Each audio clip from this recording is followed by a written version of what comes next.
Buenos días, de la caravana de migrantes. Esto hablaremos en República.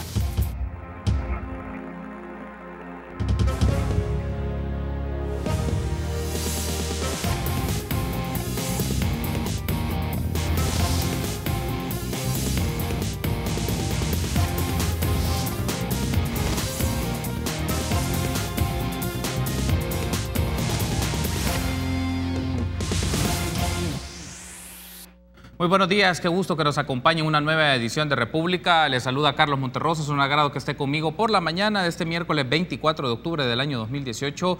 Lo vamos a dedicar en la primera parte para hablar un poco de la caravana de migrantes y sus implicaciones que tienen las políticas migratorias del Triángulo Norte, de Centroamérica, de México y de Estados Unidos, cuáles han sido las reacciones que se han dado en los últimos días de funcionarios públicos, tanto de Estados Unidos como de los gobiernos del Triángulo Norte en Centroamérica, pero también un poco las reacciones que esto ha suscitado en temas de crisis humanitaria, de refugiados y de búsqueda de asilo también en México, en algunos casos hacia los Estados Unidos, esta caravana que se está contabilizando aproximadamente como 7,000 personas que se están dirigiendo hacia los Estados Unidos. Pero para iniciar vamos a establecer un enlace Skype con Yolanda González. Ella es parte de la red jesuita con migrantes en Honduras y ella también es representante e investigadora del equipo de reflexión, investigación y comunicación de Honduras, ERIC. Buenos días, Yolanda, gracias por tomar este enlace Skype con el canal 33 en El Salvador.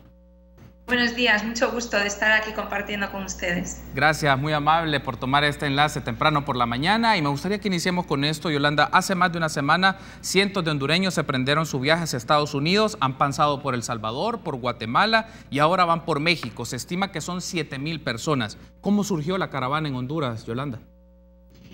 Pues como nosotros mismos, como la red jesuita con migrantes, desde ya la semana pasada expuso, esta fue una caravana espontánea, ¿verdad?, de hombres, mujeres, familias, que a través de una autoconvocatoria empezaron a reunirse en la gran terminal en San Pedro Sula, de donde muchas veces salen los autobuses, especialmente hacia Guatemala y hacia El Salvador. De hecho, el primer día, el sábado, ¿verdad?, se contabilizaban alrededor de 800 personas y precisamente esa espontaneidad hizo que poco a poco se fueran sumando gente, de manera que, como vos decías, ahora mismo las organizaciones que también trabajan en la red jesuita con migrantes de México nos reportan que hacia Huitzla están caminando o han caminado 7,000 personas. En Tapachula aún están en el recinto ferial, en el albergue, más de 1.500 personas y nos siguen reportando que por Guatemala siguen yendo pequeños grupos de personas de 300 o 400. Por lo tanto, ya podríamos hablar de que casi o cerca de 10,000 personas están en el camino en este momento. Un aspecto que también aparecía en medios de comunicación en Honduras, pero también acá en El Salvador, es las declaraciones que brindó el señor Bartolo Fuentes, que es exdiputado hondureño, y entiendo que también él se dedica al trabajo de comunicación y al periodismo. Él mencionaba en un foro, en un espacio, que no hay organizaciones promoviendo la caravana, sino que ha sido una comunicación básicamente en redes sociales de pequeños grupos que van creciendo, porque una de las ideas que se mencionaba es que esto estaba siendo materializado, organizado de manera más política por grupos para el desplazamiento y el movimiento de todas estas personas. Entonces se podría confirmar que esta idea que mencionó el señor Fuentes es así, que ha sido una organización básicamente desde redes sociales. Efectivamente. Bartolo Fuentes, que es un conocido líder social desde hace años y además es periodista, ¿verdad? Desde nuestro punto de vista es así como ha surgido la caravana. Hay muchos indicadores que nos confirman que es así, pues desde toda la ayuda humanitaria que fueron recibiendo en el camino. A veces a las personas, mucha gente dice, no, esto tiene que ser organizado porque si no, no hubieran logrado, ¿verdad?, caminar tantos kilómetros.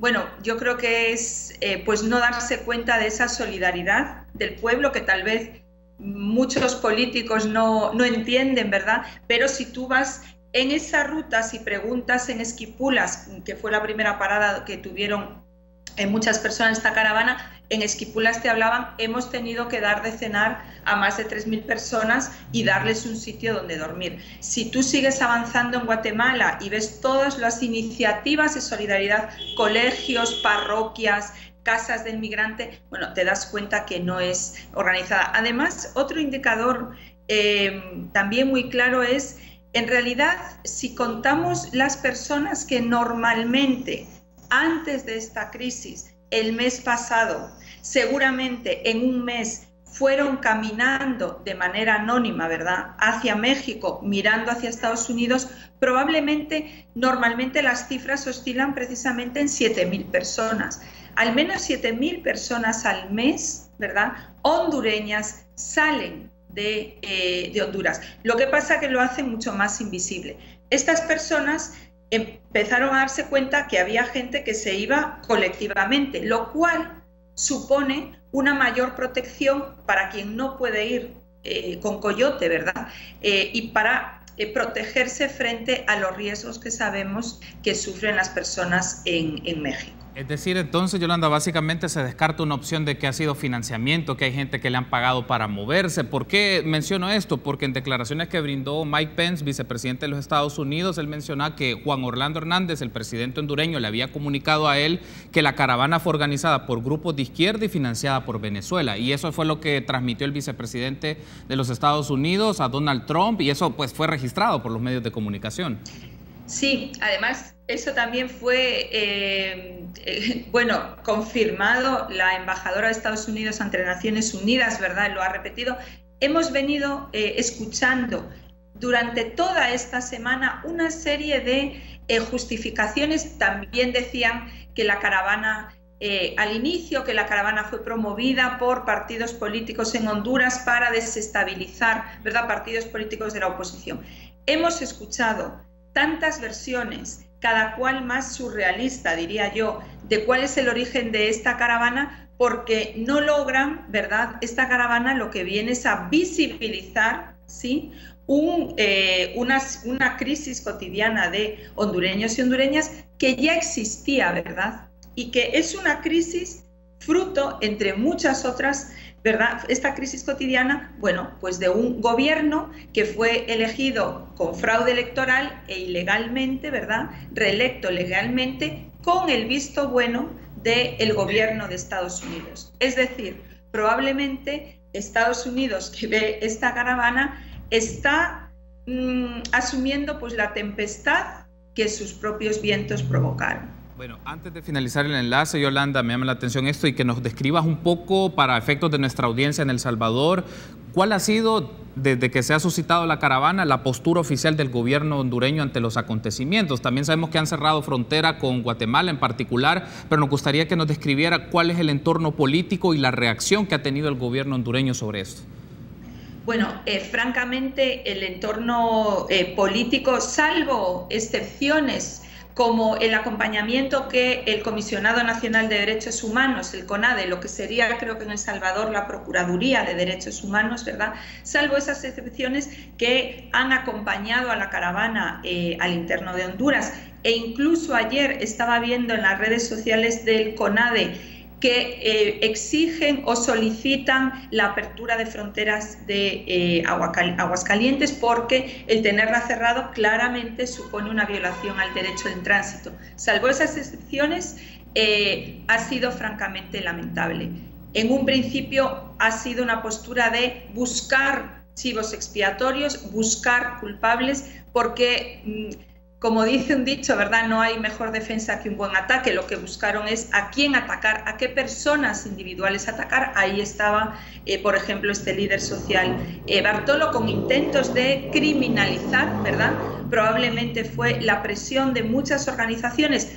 Por ejemplo, también el acompañamiento de la Oficina del Alto Comisionado de Derechos Humanos cuando llegó Bartolo, del CONADE, lo que lograron bajar ya ese argumento. Entonces se comenzaron con otros argumentos que es, como decíamos, ¿verdad?, que era, el gobierno lo que necesitaba o lo que necesita es seguir justificando que esta caravana es promovida, ¿verdad?, porque esta caravana hecha por tierra su discurso de la vida mejor en Honduras, de toda esta supuesta política de que en Honduras todo va bien.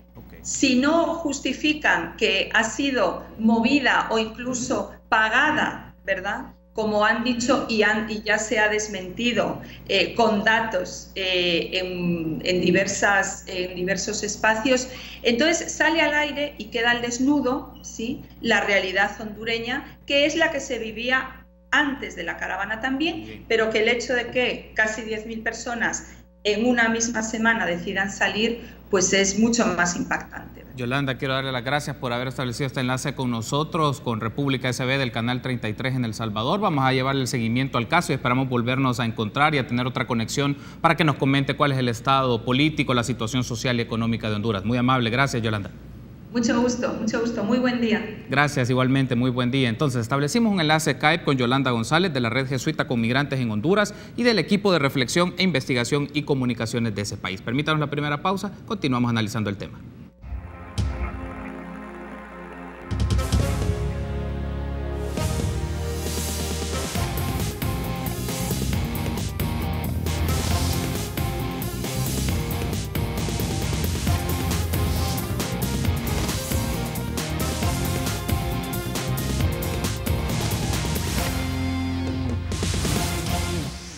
Gracias por seguir junto a nosotros en República. Continuamos platicando en esta primera parte del programa de la caravana de migrantes y sus implicaciones para los derechos humanos de esta cantidad de personas que se están moviendo desde Honduras por México, Guatemala, México y la búsqueda de los Estados Unidos de América. Es un gusto entonces para mí recibir a César Ríos, director del INSAMI, y también está conmigo Omar Serrano, vicerrector de Proyección Social de la UCA, para tratar este tema. Buenos días, bienvenidos ambos a República. César, qué gusto. Hola, Carlos y Omar, un gusto estar compartiendo este lugar contigo. Gracias. Y con mucho gusto, ¿no?, para seguir con esta oportuna reflexión sobre migración. Gracias por tomar la invitación, César. Omar, qué gusto, bienvenido. Buenos días, Carlos. Buenos días, César. Buenos días a toda la gente que nos ve.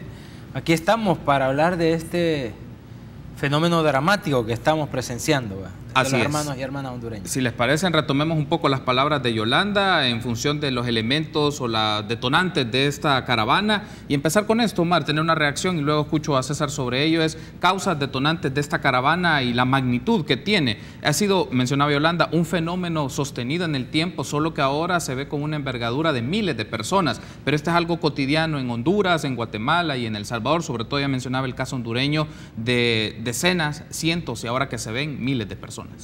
Bueno, yo creo que lo que está pasando en Honduras hay que ponerle nombre, es decir, lo que está pasando en Honduras es una crisis humanitaria y eso no lo quieren reconocer porque tiene implicaciones políticas, económicas, implicaciones internacionales. Hay una crisis humanitaria producto de la corrupción, producto de la violencia, producto de la pobreza, de la enorme desigualdad que hay en Honduras, que ha provocado que la vida sea realmente difícil de llevar en el país. Sí. Eso poco se dice porque lo que se está tratando, como decía Yolanda, es de justificar y decir, el gobierno de Juan Orlando Hernández ha tenido tres, digamos, estrategias. La primera es lavarse las manos y no asumir responsabilidades de lo que está pasando en Honduras y decir, esto es provocado por políticos, por oposición. La segunda estrategia, no sé si lo han oído ustedes, él dice, ya no podemos hablar de caravana centroamericana. Hoy hay que hablar de caravana hondureña, hay que hablar de caravana centroamericana, porque ahí se han unido salvadoreños, se han unido guatemaltecos, se han unido mexicanos. No le echen la culpa solo a Honduras. Y la tercera, si uno va a Honduras o si uno se pone a escuchar o a ver los medios de Honduras, el énfasis del gobierno está en el plan de retorno a casa seguro. Está inundado el sábado 20 de octubre se reunió Juan Orlando Hernández con Jimmy Morales en Guatemala y después de eso lanzan este plan de retorno a casa. Entonces el énfasis es y lanzan, ellos hablan de 3.000 que han retornado ya. Sí. Números que no se pueden comprobar, incluso hay organizaciones que han revelado que las fotos son de activistas del partido del presidente, simulando que están regresando, está en las redes sociales. Son digamos, cualquier tipo de reacción menos asumir la responsabilidad de lo que está pasando en el país. La vida en Honduras se ha vuelto inviable para muchas familias. A mí me impactó, un medio internacional entrevistaba a una señora y le decía, esto es una locura lo que están haciendo. Ustedes no tienen futuro, como probablemente sea cierto. Esto es una locura, ¿qué están haciendo? Y la señora meditó un poco y le respondió, locura sería también que yo me quede allá donde estaba. Han matado a mi esposo, han matado a estos familiares, estamos acosados, no tenemos trabajo, locura es quedarme allá. Y el otro personaje que entrevistaron, un obrero, un campesino, no sé, de Honduras, que dice, pero ustedes aquí van a darse contra un muro, literalmente, ¿verdad? Y él dice, prefiero morir en este intento que vivir en el infierno que es mi país. Honduras atraviesa una crisis humanitaria y los organismos internacionales lo deben reconocer con nombre y apellido. Eso es lo que está pasando en Honduras. César, ahora en función de lo que menciona Omar, el contexto hondureño, pero también circunstancias que se comparten con Guatemala y El Salvador como factores detonantes para este flujo migratorio, en algunos casos por las pandillas o las amenazas de la inseguridad, por las condiciones económicas, por la pobreza, por la exclusión, pero una serie de elementos en la cual se pregunta, bueno, y la reacción de las autoridades y del gobierno hondureño y las justificaciones que tanto Yolanda ahora como Omar refuerzan, que se utilizan en los medios de comunicación institucional para trasladar o contrarrestar un poco las circunstancias. Mira, Carlos, Yolanda y Omar te han hecho un panorama excelente, no voy a repetir porque ellos lo han dicho perfecto.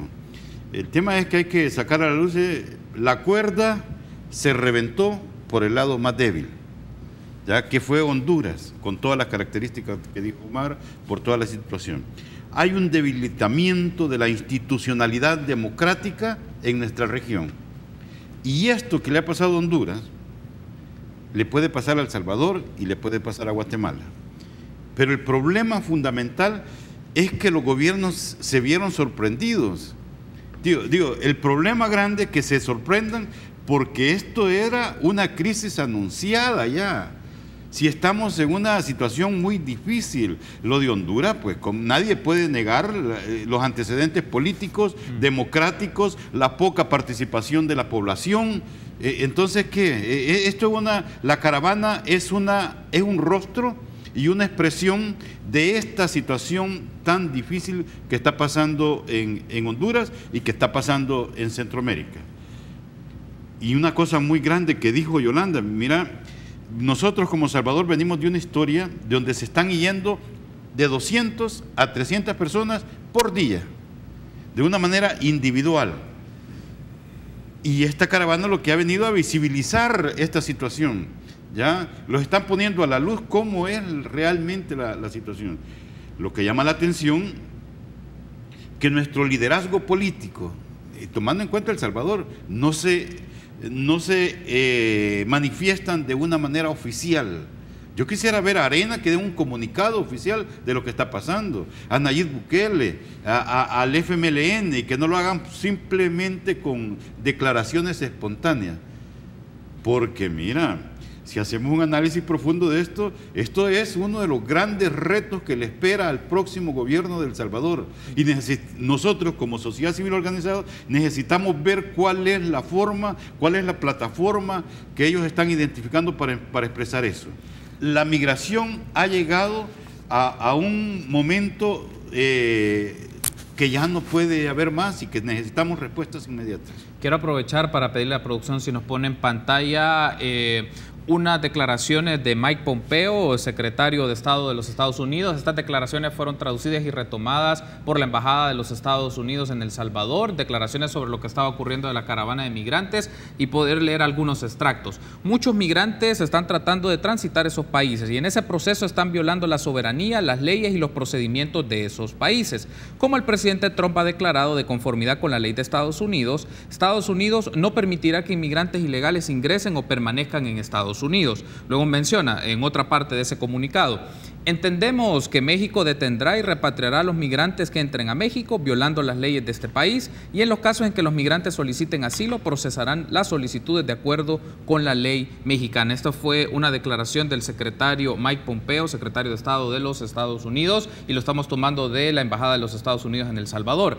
El asunto es aquí, Omar, y luego escuchar a César sobre esto, es el rol del gobierno mexicano ante este escenario, tomando estas declaraciones, porque se discutía también en medios internacionales si el gobierno mexicano y sus autoridades migratorias y policía iba a ser básicamente la policía de los Estados Unidos en esa parte de la frontera entre Guatemala y México. Entonces, una reacción, tu análisis sobre esto, el rol de México, el gobierno de México. Peña Nieto está por salir, va a asumir en próximos días Andrés Manuel López Obrador, y cómo se ve este escenario del gobierno mexicano que enfrenta esta situación. Bueno, creo que lo que ha trascendido en los medios de comunicación es la llegada de la caravana hondureña que rompe el cerco, digamos, y los militares se quedan sin hacer nada. Y la reacción de Trump inmediatamente de acusar al gobierno mexicano de no hacer nada. Pero más allá de eso, los que van en la caravana y reportan a diario, lo que están diciendo es que tanto el Instituto Nacional de Migración de México, la Policía Federal, Estatal o Municipal, están haciendo una labor de obstaculizar el paso de la caravana por todo su recorrido. Imagínense que México está brindando ayuda, eso ha salido en los medios, y es cierto, pero brinda ayuda humanitaria con una condición: que acepten la detención migratoria. Es decir, yo te ayudo, te venís alimento, comida, ropa. Si te venís a uno de nuestros albergues, ellos no están detenidos, hablan de retención migratoria, ¿verdad? Por eso la estación migratoria siglo XXI, que ahora le han puesto una extensión en la Feria Mesoamericana de Tapachula, están que ya no cabe la gente. Están brindando, acogiendo, siempre y cuando ellos acepten la detención migratoria, que eso les va a llevar, César sabrá mejor, no sé cuánto tiempo en esos lugares para procesar las solicitudes de asilo. Entonces, yo creo que se están también denunciando graves violaciones a los derechos humanos. Incluso algunos observadores de la caravana hablan de torturas a los migrantes.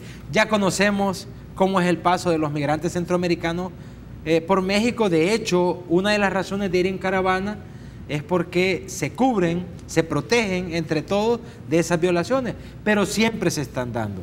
O sea, yo creo que en definitiva, Carlos y César y la gente que nos escucha, México sí está obedeciendo a Estados Unidos, está siendo el gendarme de Estados Unidos otra vez, y aunque no tan descaradamente como otras veces, está haciéndole esta labor de detener a la caravana. Además, a estas alturas, sobre todo los niños, porque está lleno de niños, sí, de adolescentes, mujeres embarazadas, miembros de la comunidad LGBTI que van en la marcha han denunciado humillaciones.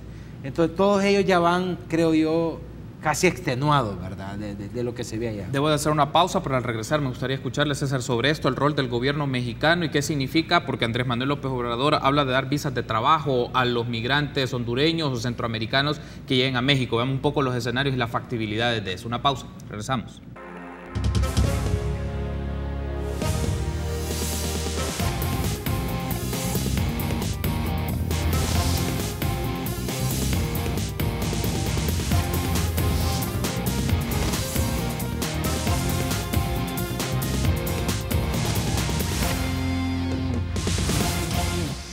Gracias por seguir junto a nosotros. Continuamos platicando de la caravana de migrantes. Teníamos pendiente tu reacción, César. ¿Cómo se analiza el rol del gobierno mexicano? Porque en este tramo, en este paso del éxodo hondureño, también vemos dos caras. Vemos la cara de la solidaridad y del apoyo que da la gente de manera sincera, de organizaciones, pero también tenemos una cara, como mencionaba Omar, de detención, de posibles actos de violación de derechos humanos, pero también de xenofobia y de bloqueo en el caso de México.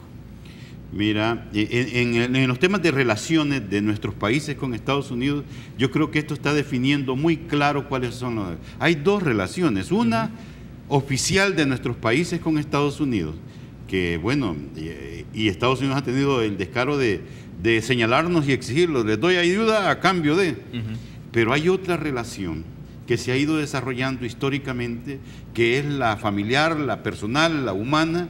y el cual, mira, si tú hablas con una persona en El Salvador y en Centroamérica, ¿qué opinan de Estados Unidos? Y quieren Estados Unidos y protegen a Estados Unidos porque gracias a las oportunidades su familia se desarrolló. Entonces, dos tipos de relaciones. El tema es quién las administra mejor, porque los que hemos visto hasta hoy en cuanto a las relaciones oficiales no creo que sea lo mejor y la muestra más positiva de lo que se ha ido dando. Y ahora nos llama la atención cómo aceleradamente Estados Unidos está buscando acuerdos y buscando auxilios con el gobierno que está a punto de irse de México. Y está haciendo cosas que de una manera que ¿por qué no las hizo antes? Y tenemos la otra cosa, las declaraciones del presidente electo, que le está pidiendo a todas las autoridades, a todo nivel, que respeten a la población que va caminando por ahí. O sea que hay un abordaje, nosotros decimos en la sociedad civil, que es muy débil. Ya no sé cuándo va a empezar a reaccionar el gobierno de El Salvador. No tenemos una postura oficial del gobierno de El Salvador. ¿Vamos a esperar que salga una caravana de El Salvador para que reaccionen? ¿O qué vamos a esperar? Porque ahora mismo deberíamos estar anunciando cuáles son los riesgos en este momento. Okay. O si no, mira, y lo último, Carlos, que esta mañana me enteré por unas noticias, ojalá que no sea cierto, porque si esto es cierto, nos coloca en una situación más difícil. El presidente de Honduras le está ofreciendo trabajo a todos los que están en México y decidan regresar. Y entonces, ¿qué es esto? ¿Es una cuestión de voluntad personal o es un problema de estructura política y de distribución de los recursos que tiene? Si es así, entonces él mismo se está yendo se está fusilando, ¿no?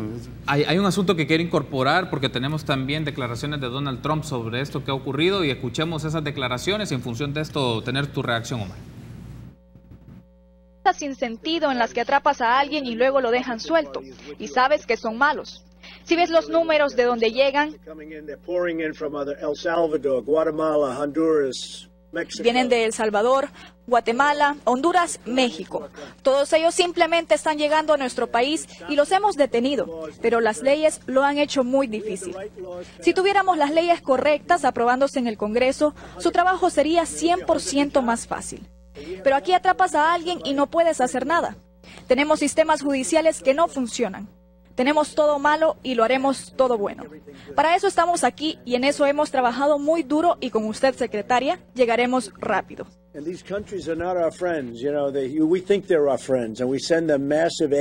Estos países no son nuestros amigos. Nosotros pensamos que eran nuestros amigos y enviamos ayuda masiva. Pero vemos los números y vemos a estos países a los que les mandamos mucha ayuda y ellos vierten droga en nuestro país. Se ríen de nosotros, así que no soy un creyente. Quiero parar la ayuda, porque ellos pueden detener la droga mucho más fácil que nosotros. Nos dicen no podemos controlarlo, entonces esperan que nosotros lo hagamos. Les damos billones y billones de dólares y no hacen lo que deben hacer, y lo saben. Así que nosotros vamos a tomar acciones duras. Bueno, entonces están las declaraciones de Donald Trump. Hay varios elementos sobre que interpretar en el discurso, Omar. El tema de que debilidad en los marcos legales, parar el financiamiento hacia los países del Triángulo Norte, pero no podemos pasar de lado que en los próximos días tienen elecciones en los Estados Unidos para la configuración del Senado. Y esto puede ser parte de la retórica para efectos de tener un Senado más favorable para el presidente Trump como un elemento para el análisis. Bueno, tengo la tentación de decir muchas cosas con estas declaraciones de Trump que ya las había escuchado. Trump es a nivel político más inteligente de lo que parece, ¿verdad? De lo que muchos pensamos. Incluso algunos están hablando que esta crisis, él la está definiendo como emergencia nacional en Estados Unidos. Le puede servir para avanzar en la reforma migratoria por la que tanto quieren Estados Unidos, que es una reforma que viola los derechos humanos de la población migrante. Eso es lo que quiere. Pero yo quisiera decir muy brevemente y unirme a uno de los sociólogos más importantes de la actualidad, Noam Chomsky. En Honduras, Estados Unidos hizo una república bananera, compró las miles de hectáreas en Honduras a 10 centavos de dólar en aquel tiempo. Honduras fue una banana republic, ¿verdad? Desde el 82 que llegó, digamos, la democracia formal a Honduras, Honduras no ha visto la luz. Ha sido corrupción, ha sido aumento de la pobreza, la desigualdad. El gobierno de Honduras es un gobierno inhumano y el gran legitimador de ese gobierno es el gobierno de Estados Unidos, no el pueblo de Estados Unidos. César tiene mucha razón. Es el gobierno de Estados Unidos el que ha legitimado un gobierno inhumano que lo que ha hecho es militarizar la frontera para que la gente no salga. En Guatemala, en 1954, bueno, el golpe de Estado al gobierno de Jacobo Arbenz, que es un gobierno democráticamente elegido y que iba con reformas, desde que se le dio golpe de Estado con anuencia de Estados Unidos, ¿verdad? Tampoco ha visto la luz Guatemala, ha sido una historia. En El Salvador ya conocemos la historia. Volviendo a Honduras, 2009, golpe de Estado. ¿Quién patrocinó el golpe de Estado? Ya todos sabemos. Y reconoce un fraude electoral en el 2017 que todo el mundo lo ve, menos la administración de Estados Unidos, que no era Trump en ese momento. Entonces es, como dice Noam Chomsky, es como decir, miren, nosotros hemos intervenido en sus países, hemos ayudado a que estén como están con esta crisis, pero no vengan aquí, porque aquí estamos llenos ya. Aquí no pueden venir, aunque nosotros hemos ayudado. Él dice que dan dinero masivamente, que han dado, se han llevado también. Nuestros compatriotas, está comprobado numéricamente, apoyan a la economía estadounidense. Allá, como decía César, han hecho su vida, han sacado adelante a su familia. Hemos aportado, no solo es que nos han dado. Y es como decir, nosotros hemos colaborado a que lleguen a esta situación límite, no vengan aquí porque aquí estamos ya. Ahora, hay un asunto que quiere incorporar, porque en este elemento de las amenazas de Donald Trump en recortar financiamiento, mandar a la patrulla fronteriza, César, pero también en este caso la mención que hace de leyes más duras y en el campo electoral. O sea, es un discurso, una retórica alrededor del campo electoral. Me gustaría tener tu reacción sobre este punto. ¿Cómo entender también lo que pasa en Estados Unidos y cómo eso puede reforzar el discurso de Donald Trump y este escenario que se da de la caravana migrante? Muy bien, mira. Estamos con un presidente muy calculador, ¿no? Muy certero, muy inteligente. Ha hecho varias propuestas a nivel de política migratoria en Estados Unidos. El tema es si se han cumplido las propuestas. Acuérdate que está proponiendo que hay una práctica que tiene Estados Unidos que se llama deportación express, que si te agarran a 2 millas después de la frontera, a 9 días de haber pasado, por ley tienes derecho a sacarte del país, Estados Unidos. Él dice, yo quiero que me permitan a 200 millas y 2 años de haber pasado aquí y que los mande directamente. El tema de los niños, o sea, ha hecho una cantidad de propuestas que es lo que él quiere y lo que por ley le permite Estados Unidos hacer.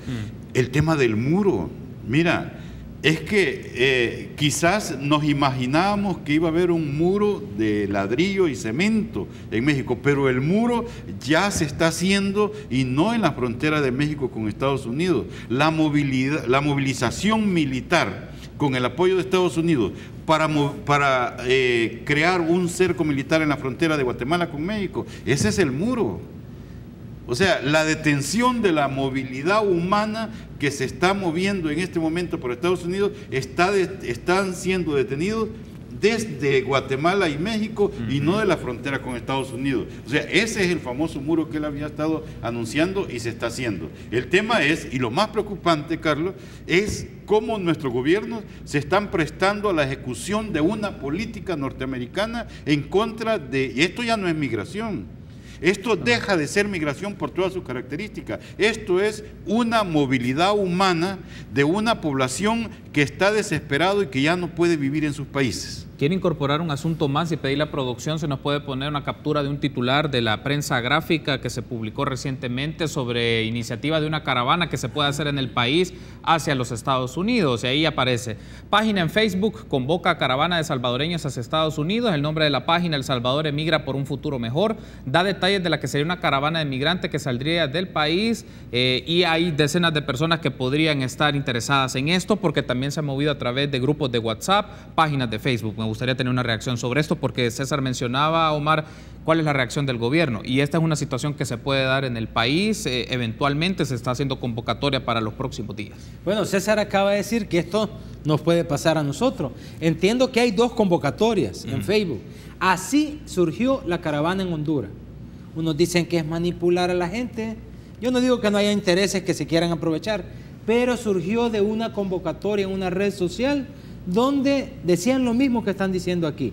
Ahora entiendo que hay 2 convocatorias. Según uno de los promotores, un tal Alex, en declaraciones dijo que ya habían 1.500 inscritos en El Salvador. Eso es lo que dijo. Una va a salir, si no entiendo mal, el 28 de octubre y otra el 31 de octubre. Son 2 caravanas y piensan unirse a la caravana de hondureños donde vayan. Eso es lo que han declarado. Es decir, retomo las palabras de César, están huyendo de países donde no se puede vivir. Yo estaba analizando los números. En Honduras, de enero a agosto, hay 56.000 deportados, un poquito más. Es un promedio de 7.000 mensuales deportados, que son los que se han visibilizado hoy, que van en la caravana. Sí. Es decir, lo que se ha hecho es juntarse en una caravana y visibilizar este drama, esta crisis humanitaria que está viviendo en Honduras, y mucha gente lo está viviendo en Guatemala y lo está viviendo en El Salvador. Ahora bien, César, en función de esto, tú lo mencionabas, de la posibilidad de una caravana, hay datos, ya hay información, grupos en redes sociales sobre esto y la insistencia, ¿cuál va a ser el posicionamiento del gobierno? No solamente a través del jefe de Estado, el jefe de gobierno, Cancillería, el viceministerio salvadoreños en el exterior y la Dirección de Migración y Extranjería. Mira, es que llama la atención, ¿por qué no hay un llamamiento para nosotros, para INSAMI? Nosotros le estamos solicitando al presidente de la República que si Estados Unidos ha declarado una situación de emergencia, ¿por qué no lo vamos a hacer nosotros? Si nosotros como sociedad civil, como INSAMI, ya nos estamos preparando. La clínica médica de atención a los retornados ya está preparándose en este momento, acumulando medicamentos para lo que pueda venir en una caravana de El Salvador que pueda salir. Tenemos una campaña de recolectar alimentos, ropa, para estar preparados para lo que venga. Y entonces, porque hay que ser muy inteligente para... no hay que ser muy inteligente para imaginarnos de que una caravana puede salir de El Salvador después de estos datos históricos que tenemos. Nuestros antecedentes dicen que salen 300 personas todos los días. Entonces, lo que podemos hacer es decirle a la población, tenga cuidado que este no es el mejor momento para migrar. Hay un riesgo muy grande, usted no puede poner en riesgo a sus hijos, pero bueno, si esta es una expresión de que ya no puede estar aquí, pues hágalo. Nadie le puede quitar el derecho de migrar. Sin embargo, el riesgo está. Toda la ruta migratoria está llena. Las fronteras en este momento están dobladas de seguridad. Nadie les puede ofrecer llegar a Estados Unidos porque Estados Unidos ha movilizado militarmente una protección en la frontera. O sea, aquí, y si aparte de esta advertencia se mueven, o sea que ya no se mueven en busca del sueño americano, se mueven en búsqueda de una protección para su familia. Y entonces esto ya amerita de no intervenir, de no hacer una intervención en el problema con leyes migratorias. Aquí los organismos internacionales, ACNUR, OIM, el Comité Internacional de la Cruz Roja, ya debería estar movilizado para darle un abordaje humano ante esta situación. Quiero darle las gracias por haberme acompañado. César, Omar, ha sido un gusto. Vamos a seguir llevándole la pista a este tema. Espero que nos volvamos a encontrar para ofrecerle sus análisis a nuestra audiencia en República. Muy amable. Gracias por haberme acompañado. Gracias por la invitación, Carlos. Gracias, muy amable. Permítanos una pausa. Continuamos con más entrevistas.